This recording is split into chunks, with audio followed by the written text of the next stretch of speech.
계속되는 바리새인들과의 충돌입니다. 바리새인 중에는 니고데모처럼 개인적으로 예수님을 찾아와서 정직하게 질문을 하고 말씀을 듣게 된 사람도 있었지만, 대부분의 바리새인들은 의도적으로 예수님과 지속적인 갈등을 일으켰습니다. 정말 진리를 알고 싶어서 질문을 하기보다는요, 예수님을 곤경에 빠뜨리려고 여러 가지 질문들을 던졌습니다. 그런데 그때마다 예수님은 당황하지 않으시고요, 오히려 담대하게 또 정확하게 진리만을 이야기해 주셨습니다. 그리고 이런 죄인들을 참으시면서 그분의 온유함과 겸손함을 통해서 진리를 말씀하실 때 정말 예수님의 진리가 더 진리답게 보이는 것 아니겠습니까? 그래서 어쩌면 오늘의 말씀이 저희들에게도 주실 수 있는 내용이기 때문에 우리가 열린 마음으로 예수님의 그 진리를 더 발견할 수 있기를 바랍니다. 38절을 보겠습니다. 그때의 서기관과 바리새인 중 몇 사람이 질문을 하죠. 선생이여, 이렇게 불렀습니다. 먼저 예수님을 어떻게 부르고 있느냐에 따라서 그 사람의 상태를 알 수 있습니다.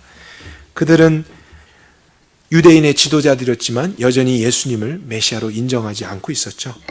우리에게 표적 보여주시기를 원하나이다. 질문을 또 하고 있지만 39절 예수님은 악하고 음란한 세대가 표적을 구한다. 그들이 정말로 믿고 싶어서 표적을 구하는 게 아니고 또 시비를 걸려고 하는 그릇된 마음에 의해서 도전을 하는 것이기 때문에 이런 책망의 말씀을 하신 것이죠. 악하고 음란한 세대다. 근데 이것이 물론 도덕적으로 악하고 음란한 것을 포함하기도 하겠지만요, 영적인 의미를 담고 있는 것입니다. 유대인들은 예수님을 믿지 않기로 의도적으로 배척하는 악한 마음을 가지고 있었죠. 그리고 하나님 한 분만을 섬기는 게 아니고 그분만으로 만족하는 게 아니라 하나님과 겸하여서 다른 우상을 섬기기도 하고 또 물질을 우상으로 삼기도 하고 하는 이런 영적 음행에 많은 사람들이 빠져 있었습니다. 예수님은 구약에 예언된 많은 말씀들을 성취해 오시면서 이미 충분하게 메시아의 증거들을 나타내셨습니다.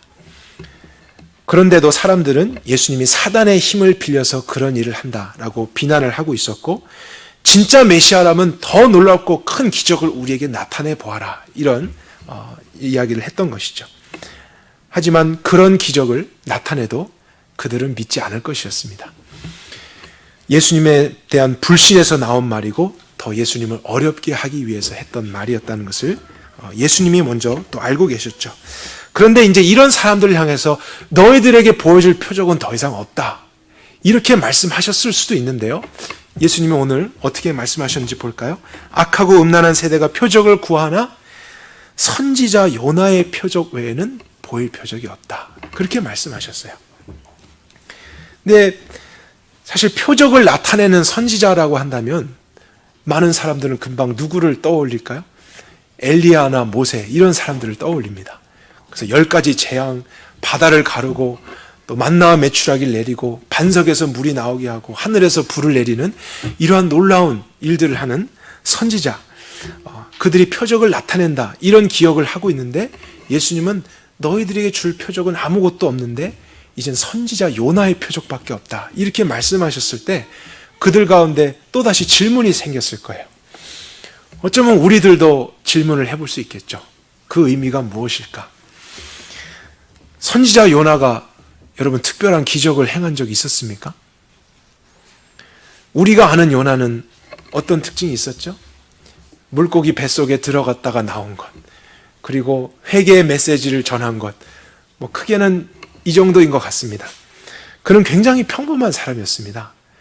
그래서 유대 사람들에게 주목받는 선지자는 아니었어요. 그런데 예수님이 그와 같은 일을 하실 것이다라는 게 어떻게 메시아의 유일한 표적이 될 수 있을까?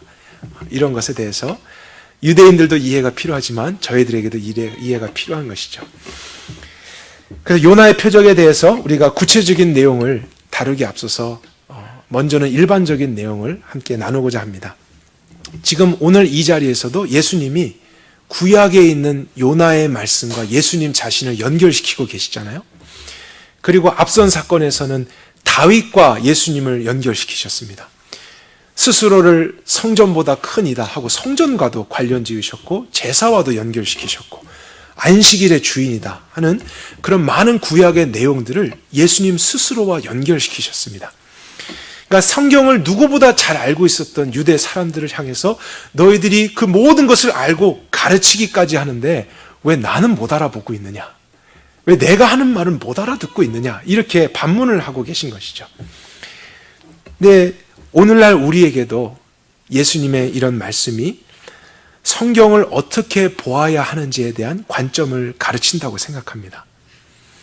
그러니까 구약에 있는 많은 이스라엘 역사, 율법들, 제사, 성전, 또 시들, 선지자들, 예언들이 있는데요. 그런 스토리들이 있고 정황들이 있지 않습니까? 많은 사건들이 움직여지고 있지만 궁극적으로 모든 말씀이 조명하고 가르치고 있는 것은 단 하나라는 것입니다. 예수 그리스도라는 사실이죠. 그러니까 우리가 구약에 있는 말씀을 볼 때에도 요나서를 볼 때도 그 안에 예수님이 있는가 이런 생각을 하면서 읽는 것이 필요하다는 사실이죠. 하나님이 기록하신 목적대로 읽을 때에 우리는 바른 것을 믿고 깨달을 수 있기 때문입니다. 그러니까 성경을 다독하는 것이 유익이 있습니다. 흐름을 파악하고 싶을 때에 도움이 되기도 하죠.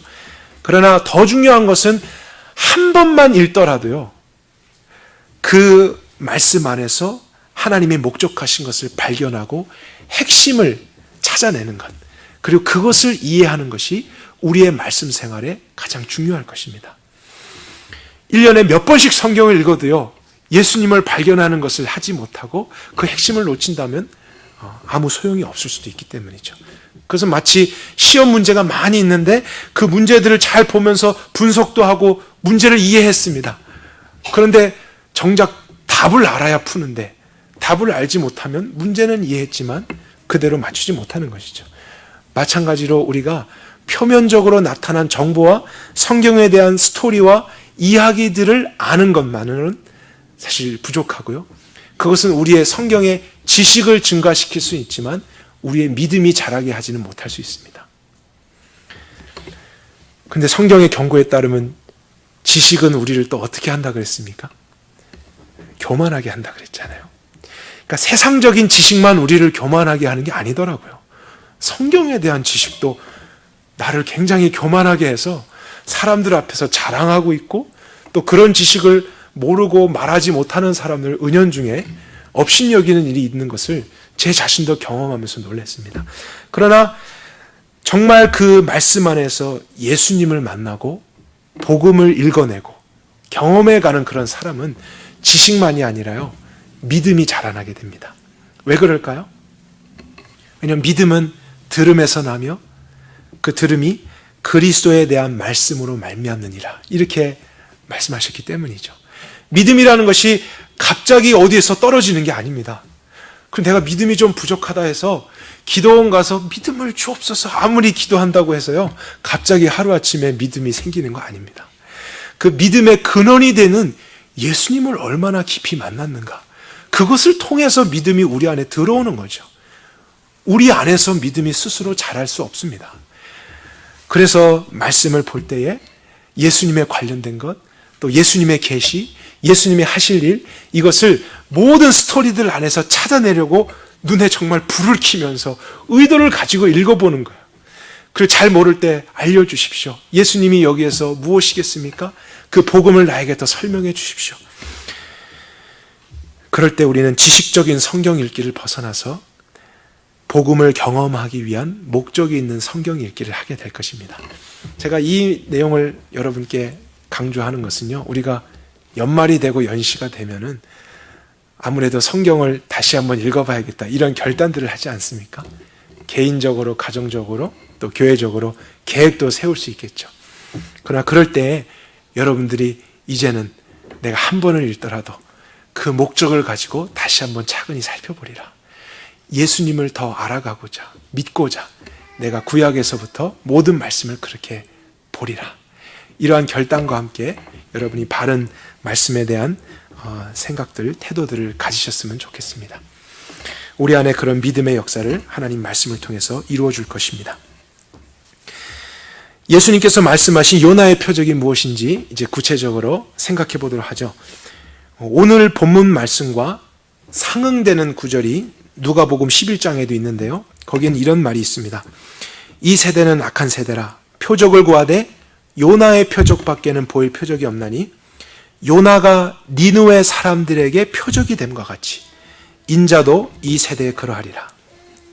그러니까 이 말씀과 우리가 종합적으로 연결해 본다면요, 요나의 표적이라는 것이 요나가 특별하게 행한 어떤 기적과 능력을 의미하는 것이 아니라요, 요나 자신, 그의 삶 자체가 사람들에게 표적으로 나타났다는 뜻입니다.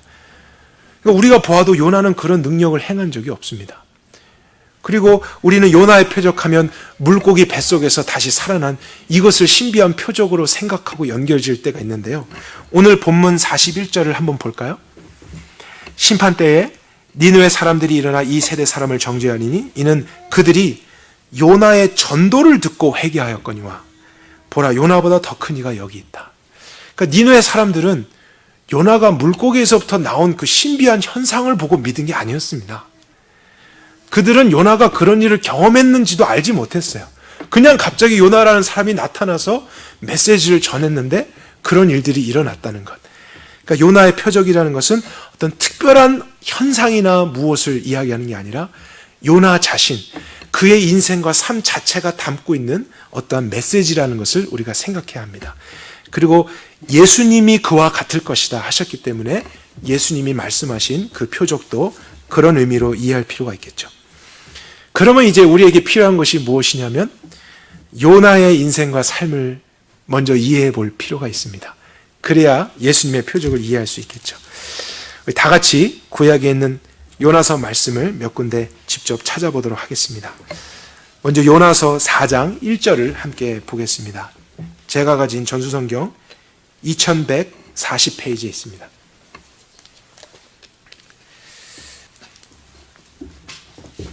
먼저 요나에 대한 보편적인 이해를 나누면요, 선지자 요나는 니느웨로 가라고 했던 하나님의 말씀에 불순종하고 다시스를 가는 배를 탔었죠. 결국 자신의 잘못 때문에 풍랑을 만났고 물속에 던져짐을 당했습니다. 근데 하나님이 예비하신 물고기를 만나서 살게 됐고 그 후에는 니느웨 사람들에게 가서 회개의 메시지를 전하는 일이 있었죠.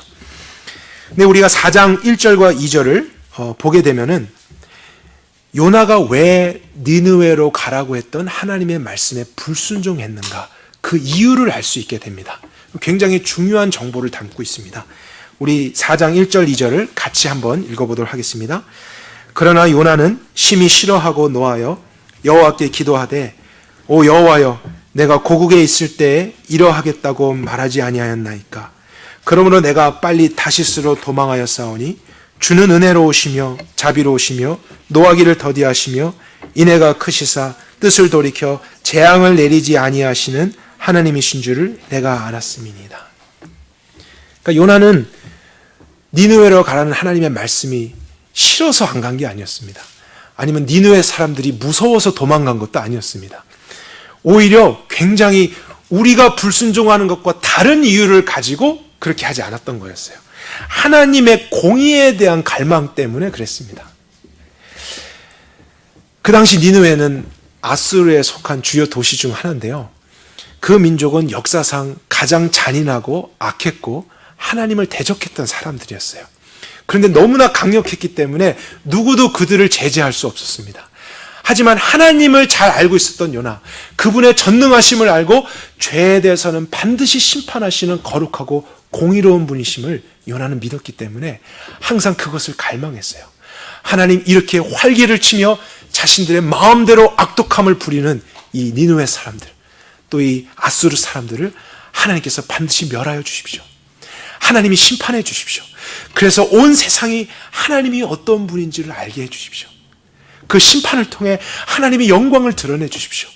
우린 그것밖에는 소망이 없습니다. 이제 그런 믿음 속에서 이 선지자가 늘 기다리고 있었던 하나님의 정의, 공의가 있었죠. 근데 어느 날 하나님이 요나를 부르신 거예요. 너가 니느웨 사람들에게 가서 메시지를 전해라. 근데 갑자기 요나의 마음에 이상한 생각이 듭니다. 하나님이 그렇게 공의로우시지만 혹시라도 내가 이런 메시지를 전해서 니느웨 사람들이 정말로 돌이킨다면 그 하나님은 너무나 은혜로우시고 너무나 오래 참으시고 또 긍휼을 베푸시는 분이시기 때문에 용서를 하지 않으실까? 그는 하나님을 이해했던 것이죠. 그래서 이들의 죄는 반드시 심판받아야 되는데 그렇게 돼서는 안 되는데 하는, 어떻게 보면 하나님의 공의의 편에 섰던 이 한 선지자의 부르짖음이 하나님의 은혜를 전하겠다고 했던 그 요청을 거절하면서 불순종의 길을 갔던 것입니다. 그러니까 이런 요나를 생각할 때 하나님이 어떻게 요나를 악하다고만 할 수 있겠습니까? 그는 정말 하나님의 마음으로 그런 불의한 것을 심판해 주시기를 바라고 있었던 것이죠. 하나님의 성품에 근거했던 내용이었습니다. 그런데 이제 4장 후반부에 보면 하나님이 이 요나에게 한 가지 사건을 허락하시죠. 더운 지방이어서 그가 밖에 나와 있었는데 갑자기 박넝쿨 하나가 생겨서 그늘이 만들어졌어요. 요나가 그 그늘 안에서 쉬면서 참 더운 곳에서도 내가 이런 유익을 얻는구나 하고 좋아하고 있었는데 다음날 벌레가 들어서 박넝쿨이 다 사라지게 됐습니다. 그러자 잠깐이었지만 그 유익을 얻게 됐던 박넝쿨, 너무나 아쉽기도 하고 속상하기도 하고 또 그것이 힘드니까 이제 화가 나기까지 했어요. 그런 요나를 하나님이 보시면서 이제 말씀을 주시는 장면이죠.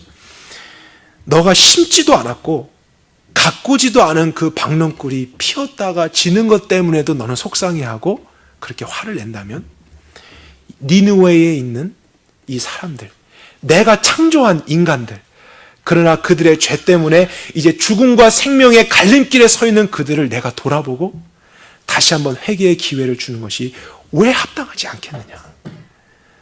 너가 그 박넝쿨에 대해서 속상한 것 이상으로 나는 훨씬 더 가치 있는 이 인간들을 관심 있게 보고 있다. 이런 창조주의 마음을 나눠주셨고요. 또 특별히 그 니느웨 성에는 좌우를 분별하지 못하는 사람이 12만 명이나 있다. 이런 말씀을 하셨어요. 좌우를 분별하지 못한다는 것이 무슨 뜻일까요? 갓난아기란 뜻입니다. 왼쪽과 오른쪽도 분별할 수 없이 이제 막 태어난, 어떻게 보면 니느웨에 있는 사람 중에서도 제일 순수한 인간들, 그런 자가 12만 명이나 되는데 그들을 향해서 내가 어찌 공의와 진노로만 심판을 할 수 있겠냐. 그들을 향해서 긍휼과 자비의 은혜를 한번 허락하시겠다는 하나님의 마음을 나누신 것이죠. 그러니까 요나의 삶을 통해서 계시되는 메시지는 죄에 대한 하나님의 공의와 심판이 있다는 것입니다. 그것을 요나가 자신의 삶으로 반영하고 있는 거예요. 이 세상을 그렇게 심판하실 분은 하나님밖에 없다. 또 하나님은 반드시 그렇게 하셔야만 하는 거룩하신 분이시다.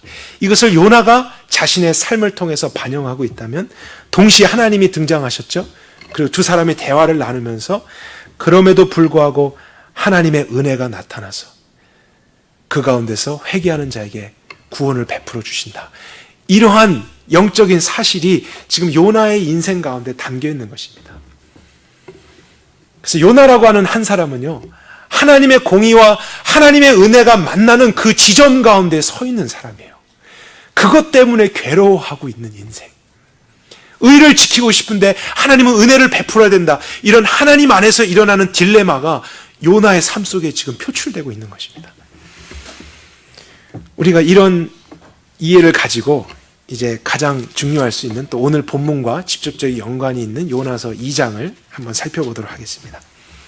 물고기 뱃속에 이제 들어가서 기도를 하는 내용이죠. 근데 이 내용을 이런 관점에서 차근하게 살펴보면요, 이 안에 예수 그리스도에 대한 계시가 있다는 것을 발견하게 됩니다. 2절부터 볼까요? 내가 받는 고난을 인하여 여호와께 불러 아뢰었더니 주께서 내게 응답하셨고 내가 음부의 뱃속에서 부르짖었더니 주께서 나의 음성을 들으셨나이다. 요나가 자신이 고난을 받고 있다는 것을 고백했는데 우리가 문맥을 통해서 이해할 때 요나가 받는 고난의 이유가 무엇이었습니까? 그것은 단순한 불순종 때문이 아니었죠. 하나님의 의를 지키려다가 그 의의 편에 서다가 받게 되는 고난이었다는 사실이에요. 그러니까 이것은 마치 예수님께서 이 땅에 오셔서 하나님의 의 때문에 받게 되는 고난과 비슷한 것입니다. 주께서 나를 깊은 속 바다 가운데 던지셨으므로 큰 물이 나를 둘렀고 주의 파도와 큰 물결이 다 내 위에 넘쳤습니다. 그래서 그를 하여금 바닷속에 던지신 분이 하나님이라고 고백하고 있죠. 그를 고난 속에 넣으신 분. 사실 이러한 심판을 받고 물속에 던져져야 될 대상은요, 요나가 아니고 니느웨 사람들입니다. 그들의 행한 짓을 생각한다면 하나님은 몇 번이고 물로 심판하시든지 불로 심판이든지 하셔야만 하는 의로우신 분이잖아요. 그런데 오히려 그들에게 은혜를 베풀기 위해서 하나님의 의의 편에 서 있었던 요나를 대신 고난받게 하시고 심판을 받게 하심으로써 그 후에 니느웨 사람들에게는 하나님의 은혜의 말씀이 전해지도록 하십니다. 5절입니다. 물이 나를 둘렀으며 영혼까지 하였으며 기품이 나를 에웠고 바다풀이 내 머리를 쌌나이다. 내가 산들의 밑바닥까지 내려갔고 땅이 그 빗장으로 나를 영원히 막았습니다. 근데 여러분, 이런 표현들을 보게 되면 영원히 땅의 빗장으로 나를 막았다, 내 영혼까지 그렇게 됐다, 또 생명을 구덩이에서 건지셨다, 이런 내용은 요나가 아마도 물고기 뱃속에서 정말로 죽었던 것이 아닐까, 이런 것을 생각하게 합니다. 또 왜냐하면은 예수님의 죽으심과 부활을 이 요나가 물고기 뱃속에서 있었다가 나온 것으로 비유하셨기 때문에 그는 아마도 물고기 뱃속에서 정말로 죽음을 경험해서 끝이 난 것 같았지만 하나님께서 그 생명을 다시 건져주셨다, 다시 살아난 것으로 보는 것이 우리는 성경 안에서 바르게 이해하는 것일 것입니다. 그런데 이제 살아난 생명으로서 그는 어떻게 하게 되냐면 8절 9절 볼까요? 무릇 거짓되고 헛된 것을 숭상하는 자는 자기에게 베푸신 은혜를 버렸지만 나는 감사의 목소리로 주께 희생을 드리며 나의 서원을 주께 갚겠습니다. 그래서 다시 자신을 살게 하신 하나님의 은혜를 버리지 않고 감사로서 순종을 하겠다고 했죠. 근데 그 순종의 내용은 죄악된 니느웨를 용서하시겠다는 회개 메시지를 전한 것입니다. 하나님의 의로부터 죽음과 다시 살아남을 통과하면서 결국엔 하나님의 은혜와 구원을 전하게 되는 이러한 삶이 지금 요나의 인생이 되었고요.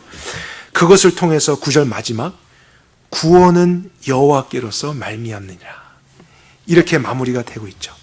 그래서 구원이라는 단어가 요나의 죽음과 부활의 사건 후에 나오게 되는 것을 우리가 보게 됩니다. 그리고 구원은 여호와께로 말미암습니다. 이것을 히브리어 원어로 보게 되면 예슈아, 이런 단어로 되어 있어요. 여러분, 예슈아가 무슨 뜻인지 아십니까? 예수, 그런 뜻입니다. 지저스라는 뜻이에요. 그러니까 이 모든 내용이 사실은 궁극적으로 앞으로 오실 예수님과 그분이 이루실 구원의 모습이었다는 것을 성경은 증거하고 있었던 거예요.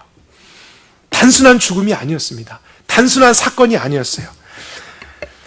구원은 여호와께로서 예수와 예수님을 나타내고 있었던 하나의 그림자였던 것입니다. 그러니까 예수님이 말씀하신 너희들에게 다른 표적은 없고 선지자 요나의 표적밖에 없느니라 하셨을 때 예수님은 눈에 보이는 또 다른 신비한 현상이나 대단한 것을 말씀하시는 게 아니라 죄에 대한 하나님의 심판과 그것을 보류하며 나타난 하나님의 은혜가 만나는 곳에 구원이 이루어진다는 메시지, 그것을 요나의 표적이다, 이렇게 표현하신 것입니다. 왜냐하면 그 메시지를 담아내고 있는 인물이 요나였기 때문이죠. 그러니까 니느웨 백성들에게 무엇이 표적이었냐면요, 다른 신비한 것, 물고기 속에서 어떻게 죽지 않고 살았습니까? 정말 대단하군요, 이런 표적이 아니라요, 니느웨 백성들에게 요나가 나타난 것 자체가 표적이었다는 거예요. 그리고 그들을 용서할 회개의 메시지를 전했다는 것 자체가 사실은 불가능한 일입니다. 하나님의 공의는 반드시 심판할 것이었고 그들은 그럴 수밖에 없는 존재인데 한 선지자를 일으키셔서 그 의에 대해서 죽음을 대신 경험하게 하고 그리고 니느웨 백성들을 살릴 수 있는 그러한 메시지를 담아서 새로운 생명 가운데 파송하신 일, 요나의 인생 자체가 하나님께 그런 구원의 표적이 되는 것이죠. 그리고 하나님의 의와 은혜가 만나는 그 지점에는 죄에 대한 죽음의 대가가 반드시 요구된다는 그러한 것이 요나의 표적인 것입니다. 하나님이 아무리 은혜로우셔도요, 그냥 용서를 베풀어 줄 수는 없는 것이죠. 왜냐하면 하나님의 공의와 하나님의 죄에 대한 심판은 반드시 지켜져야만 하기 때문입니다. 니느웨 백성들에게 임할 것이었지만 그것을 요나가 경험하게 하시면서 하나님의 의를 지켜내시고 결국에는 그에게는 하나님의 은혜를 증거할 수 있는 기회를 허락해 주신 것입니다. 이러한 것이 바로 예수님이 보여주실 요나의 표적이었던 것입니다. 그래서 요나는 눈에 보이는 특별한 일을 나타내진 않았지만 성경 어느 곳에서도 볼 수 없는 구원자의 표적을 가장 확실하게 증거해냈던 인물이 되었던 것입니다. 종합적으로 볼 때 이 요나의 표적, 예수님이 말씀하신 것은 복음을 의미하는 것입니다. 예수님의 복음. 구원은 여호와께로부터 나온다. 바로 예수와 그분 자체가 이 유대인들에게 마지막 남은 가장 큰 표적이고 하나님의 능력이라는 것을 지금 설명하고 계신 것이죠. 그러니까 예수님은 또 다른 신비한 어떤 것과 번쩍이는 것으로 그들에게 메시아됨을 증명하지 않으실 것입니다. 그럴 필요가 없습니다. 또 그렇게 해봤자 이들은 안 믿을 것입니다. 그래서 너희 악하고 음란한 세대에게는 더 이상의 표적도 없고 필요도 없다. 요나의 표적, 내가 이 땅에 왔고 너희를 위해 죽을 것이고 너희를 위해 다시 살아날 것이며 너희를 구원할 은혜의 복음을 증거할 것. 이 메시지 외에는 너희들에게 필요한 것은 더 이상 없다. 사실 그 복음이 아니면 그들은 그런 죄로부터도 벗어날 수 없는 것이죠. 그래서 이것을 믿는 자는 니느웨 백성들처럼 살아날 것이다. 이러한 의미에서 예수님이 요나의 표적을 말씀하신 것입니다. 마가복음 13장에 보면 마지막 때엔 경고의 말씀이 여러 가지가 있습니다.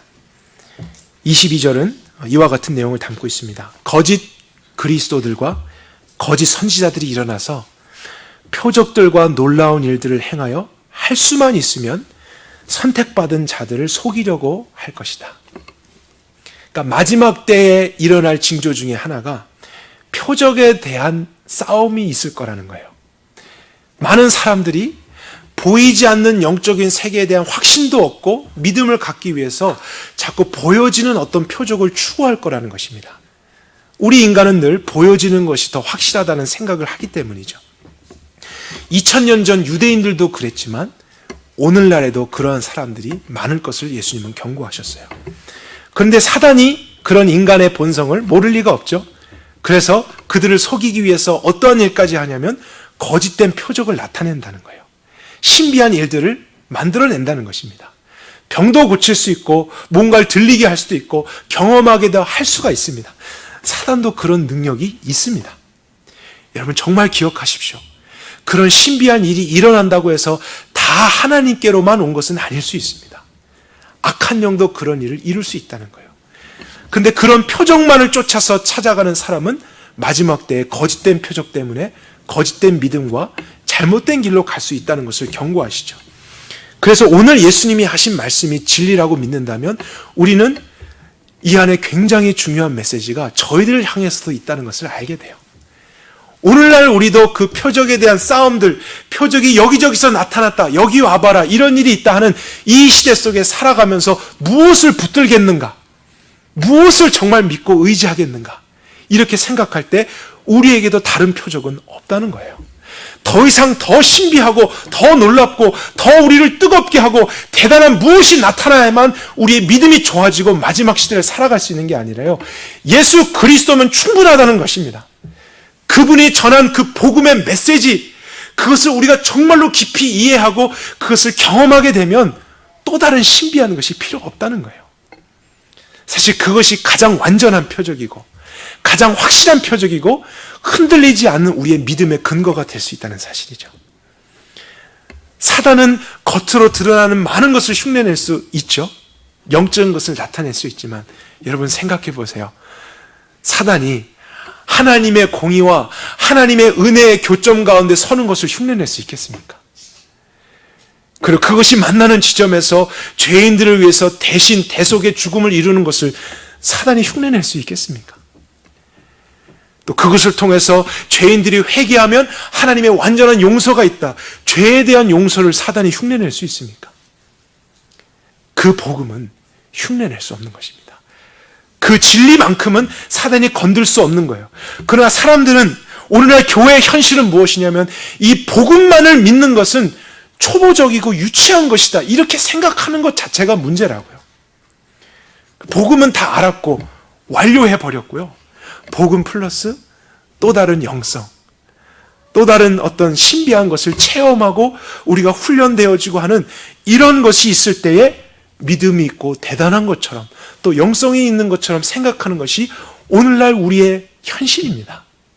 여전히 표적을 구하고 다른 고차원적인 지식과 많은 것들을 추구하는 것이 우리에게도 있다는 거예요. 그러나 이러한 현실을 볼 때 여러분, 우리는 정말 슬퍼해야 됩니다. 왜냐하면 하나님께는 이 복음이 전부였고 하나님의 생명으로 주신 것이었고 하나님의 능력이라고 하셨습니다. 하나님의 지혜라고 하셨어요. 그 안에 정말 우리로 하여금 모든 것을 이룰 수 있는 하나님의 것이 들어있다고 하셨는데 우리 인간들은 그런 것은 관심을 갖지 않고 오히려 하찮은 것으로만 여기고 하나님께는 별로 중요하지 않은 많은 나타나고 보여지는 불확실한 것만을 쫓아서 체험을 쫓아서만 가려고 하는 이러한 모습이 우리의 슬픈 현실이 아니겠습니까? 믿는다고 하지만 하나님과 다른 곳에서 우리가 믿고 싶은 대로 다른 믿음을 추구하고 있을 때 오히려 우리는 나중에 후회를 하게 될 것입니다. 그래서 여러분, 정말 영성이라는 것을 알고 싶으세요? 올바른 영성, 이런 것이에요. 예수 그리스도의 복음을 정말로 깊이 아는 것이에요. 하나님의 의가 무엇인지 여러분, 그것을 한번 깊이 생각해 보세요. 왜냐하면 우리는 너무 쉽게 그것을 생각합니다. 죄에 대한 하나님의 진노가 있다. 하나님은 공의로우시다. 근데 제가 오늘 말씀을 준비하면서도 제 자신을 많이 책망했고 또 도전을 받았어요. 제 자신과 요나를 많이 비교하게 됐어요. 나는 복음을 안다고 하고 전한다고 하는데 구약에 있었던 이 한 선지자만큼이라도 하나님의 공의를 알고 있는가? 왜냐하면 공의라고 하는 것이 복음에 있는 일부의 내용이기 때문에 내가 복음을 알았다, 복음을 경험한다는 것은 하나님의 공의와 죄에 대한 심판을 아는 것이 포함되어야 됩니다. 근데 저도 모르게 항상 그런 것에 대한 깊은 무게와 관심은 없고요. 너무 쉽게 하나님의 사랑만 생각할 때가 있더라고요. 하나님의 은혜, 하나님의 자비. 그러나 그것은 그렇게 쉽게 나온 것이 아닙니다. 정말로 마땅히 주어져야 될 죄에 대한 하나님의 진노, 심판, 죄와 함께 할 수 없는 하나님의 그 고민, 딜레마, 이것을 통해서 그 깊이만큼 표출된 것이 하나님의 사랑이었잖아요. 하나님이 공의로우시다.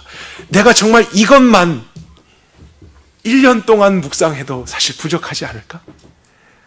근데 나는 복음을 얼마만큼 알고 그것을 경험하고 있다고 이야기하는 것인가? 오늘날 많은 사람이 이러한 관점의 복음을 또 깊이 정말 안다면요, 우리는 죄를 가볍게 여기지 않을 것입니다. 여러분, 그렇지 않나요? 하나님이 정말 공의로우시고 죄에 대해서 심판한 분이라는 것을 복음적으로 안다면 어떻게 쉽게 또 죄를 짓습니까? 어떻게 죄를 쉽게 받아들이겠어요? 두려운 마음이 일겠죠? 하나님에 대한 경외감으로 살아가는 것이 있는 것 아닐까요? 그러나 만약에 우리의 삶 속에 그런 것이 결여되어 있고 무너져 있다면 우리는 다른 영성이 필요한 게 아니고 복음을 바르게 알고 더 깊이 경험하게 되는 그런 성경적인 영성이 필요한 것입니다. 그리고 제가 또 다른 요나와의 비교 속에서 책망하고 도전을 받았던 것은 내가 요나가 이해하고 아는 것만큼 하나님의 은혜와 자비를 알고 있는가, 이런 생각도 해봤어요. 왜냐하면 그것도 복음 가운데 포함된 중요한 사실이잖아요. 하나님이 용서하신다, 하나님이 죄에 대해서 오래 참으신다, 또 회개할 때 그렇게 구원을 베풀어 주신다. 이런 것도 교리적으로는 쉽게 알았고 받아들였고 말도 하지만 내가 정말로 요나가 알고 있는 것만큼 또 경험한 것만큼 알고 있는가를 질문해 볼 때 많이 부족하다는 것을 생각했습니다. 우리 요나를 한번 생각해 볼까요? 그는 정말로 하나님의 공의의 편에 섰을 때 하나님이 그들을 진노하시고 심판하실 것을 알았습니다. 그 때를 기다리고 있었잖아요. 그런데 하나님이 자신에게 회개의 메시지를 주면서 니느웨 백성에게 보냈을 때 얼마나 하나님을 잘 알았든지, 이런 악독한 사람들이라 할지라도 그들이 진실로 회개하면 그 하나님은 용서하실 분이 아닌가. 이것을 그는 교리적으로 한 게 아니라는 거예요. 정말로 그 하나님의 은혜의 성품을 잘 알고 있었고 매일매일 경험하고 있었던 거예요. 그래서 결론이 뭐예요? 그러니 전하지 말자. 전했다가는 정말로 하나님이 용서하시니까, 그분은 정말로 그분의 성품에 따라서 일하시니까 차라리 그러지 말자. 이것을 우리가 꼭 나쁘게만 보는 것은 아닌 것 같아요. 그가 그만큼 하나님을 잘 이해하고 있었다는 것. 근데 이것이 복음의 중요한 사실일 텐데, 여러분은 하나님이 은혜로우시다 얼만큼 깊이 그것을 깨달으셨습니까? 하나님이 용서하신다, 여러분 그것을 얼마나 깊이 묵상해 보셨나요? 매일매일 그것을 체험하고 계신가요? 근데 제 자신을 볼 때도 내가 요나가 아는 것만큼이라도 하나님의 은혜와 자비와 인애와 오래 참으심과 긍휼을 안다면 제 삶이 쉽게 흔들리지 않겠다, 이런 결단이 생겼어요.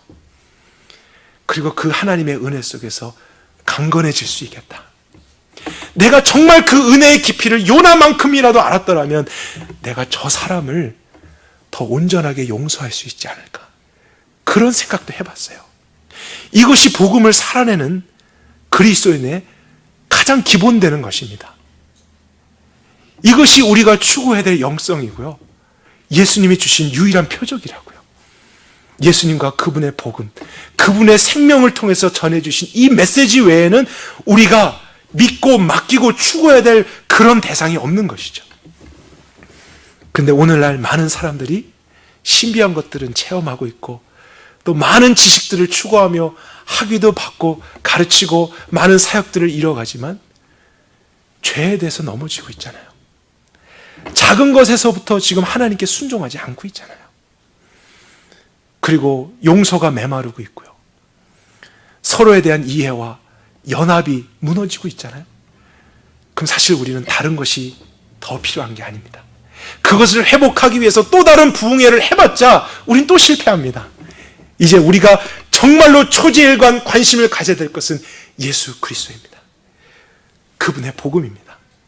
그 안에 나타난 모든 영적인 사실, 하나님의 의와 하나님의 은혜가 만난다는 것이 무엇인가, 그 교점 가운데 선다는 것이 무엇인가, 그것을 위해 이루신 대속의 죽음이 무엇인가, 또 부활이 무엇인가, 회개가 무엇인가, 믿음이 무엇일까, 이러한 내용들만 우리가 더 깊이 알게 되고 이해하며 경험하게 된다면요, 저와 여러분의 삶은 놀랍게 바뀔 것입니다.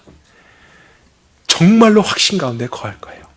그래서 사단이 어떠한 것을 우리 눈앞에 보여주면서 흔들어 대려고 해도 그 복음을 붙잡고 있는 한 우리는 미혹당하지 않을 것입니다. 그런 것을 정확하게 진리로 분별하면서 오히려 그쪽으로 흘러가고 있는 많은 사람들을 우리는 하나님의 나라로 이끌 수 있게 되는 하나님의 사람들이 될 것입니다. 여러분, 다른 표적을 더 이상 갈망하지 마십시오. 예수 그리스도를 바라보십시오.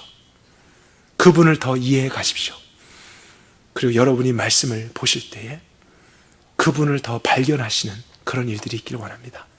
그것이 있다면 여러분 혼자만 간직하지 마시고 또 여러 시간들을 통해서 나누어 주십시오.